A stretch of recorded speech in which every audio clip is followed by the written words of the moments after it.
नमस्ते दोस्तों, आज हम जानेंगे कि कैसे एक छोटा सा गांव रोम दुनिया का सबसे शक्तिशाली साम्राज्य बना। यह सिर्फ राजाओं और लड़ाइयों की नहीं, बल्कि इंसानी जज्बे और हिम्मत की कहानी है। रोम की शुरुआत दो भाइयों रोमुलस और रेमुस की पौराणिक कथा से होती है। कहा जाता है कि रोमुलस ने टाइबर नदी के किनारे इस शहर की नींव रखी और उसी के नाम पर इसका नाम रोम पड़ा। शुरू में रोम पर राजाओं का शासन था, लेकिन रोम के लोग अपनी आजादी से बहुत प्यार करते थे।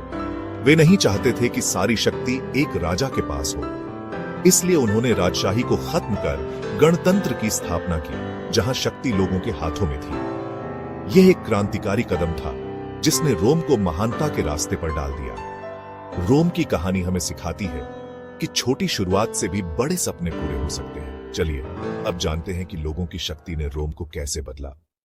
रोम अब एक गणतंत्र था, लोगों की चीज। राजा की जगह अब लोग अपने नेताओं को चुनते थे, जिन्हें सीनेटर कहा जाता था। आम लोगों को पहली बार लगा कि वे भी देश चलाने में भागीदार हैं। शक्ति का बंटवारा था ताकि कोई भी बहुत शक्तिशाली न बन जाए। लेकिन शुरुआती दिन आसान नहीं थे।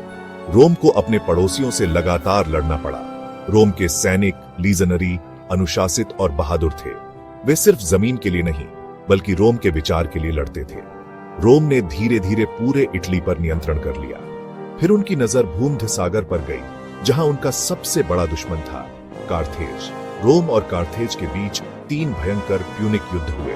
हैनिबल ने हाथियों के साथ आल्प्स पार किए, लेकिन रोम ने हार नहीं मानी। अंत में रोम ने कार्थेज को हरा दिया और भूमध्य सागर का स्वामी बन गया। अब रोम सिर्फ एक शहर नहीं, बल्कि एक विचार बन चुका था। जैसे जैसे रोम का गणतंत्र बढ़ा, समस्याएं भी बढ़ीं। अमीर गरीब की खाई, भ्रष्टाचार और असंतोष। इसी समय मंच पर आए जूलियस सीजर, एक महान सेनापति जिन्होंने गॉल जीतकर रोम को समृद्ध बनाया। सीजर की लोकप्रियता से सीनेट डर गई। गृहयुद्ध हुआ, सीजर जीते, लेकिन उन्हें तानाशाह मानकर सीनेट में ही उनकी हत्या कर दी गई। सीजर की मौत के बाद सत्ता के लिए संघर्ष शुरू हुआ। ऑक्टेवियन, सीजर का गोद लिया बेटा, विजयी हुआ। ऑक्टेवियन ने चतुराई से सारी शक्ति अपने हाथ में ली, लेकिन गणतंत्र का दिखावा बनाए रखा। उन्हें ऑगस्टस की उपाधि मिली। ऑगस्टस रोम के पहले सम्राट बने।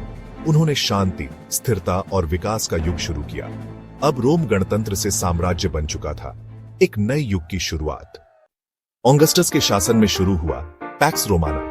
लगभग 200 साल की शांति और समृद्धि। रोम ने विशाल सड़कें बनाई, जिससे व्यापार और यात्रा आसान हो गई। सभी सड़कें रोम जाती हैं। इसी समय की कहावत है, साम्राज्य के हर कोने से सामान, जैसे मिस्र से अनाज, स्पेन से जैतून का तेल, चीन से रेशम, रोम पहुंचता था। कला, साहित्य और वास्तुकला का स्वर्ण युग था। कोलोसियम, पैंथियन और एक्वाडक्ट्स जैसे अद्भुत निर्माण हुए। रोमन कानून ने सबको बराबरी का अधिकार दिया। एक क्रांतिकारी विचार, कुशल प्रशासन और व्यवस्था ने लाखों लोगों का जीवन बेहतर बनाया। यह रोम का शिखर था, दुनिया का केंद्र, अजय शक्ति। हर साम्राज्य का अंत होता है। रोम भी समस्याओं से घिर गया। बर्बर हमले, आर्थिक संकट और राजनीतिक अस्थिरता। सम्राट डायोक्लेशियन ने साम्राज्य को 2 हिस्सों में बांट दिया, पश्चिमी और पूर्वी। पश्चिमी साम्राज्य लगातार कमजोर होता गया।